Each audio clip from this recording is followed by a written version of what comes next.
79 জন MP হলো under matric, মানে ব কলম থেকে শুরু করে 79 জন এমপি ম্যাট্রিক পাসই না। আর ম্যাট্রিক পাস আইএ পাস মিলে আছে 50-60 জন, তার উপরে আছে। তা যখন একজন আইন তৈরি করবে একজন এমপি, সেই আইন তৈরি করা এমপি যদি ব কলম হয়, তা সে কিসের আইন তৈরি করবে রে ভাই? হ্যাঁ, কিসের আইন তৈরি করবে? আইনসভার সদস্য বলি আমরা তাদেরকে।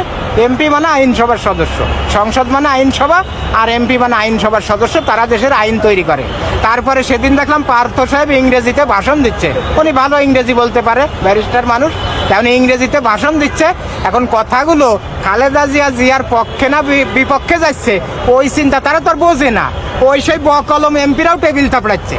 তো ওটা কি বুঝিয়ে থাপড়ায় না, না বুঝে থাপড়াইলে? ওরা তো ইংরেজি জানে না, বাংলায় নাম লিখতে পারে না, সব ম্যাট্রিক পাসও না।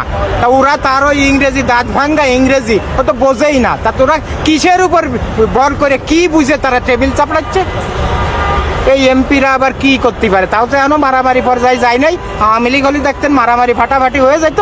তা যেহেতু আওয়ামী লীগ না, এরা মোটামুটি সমমনা সবাই, তাই হয়তো ওই পর্যায়ে যাচ্ছে না।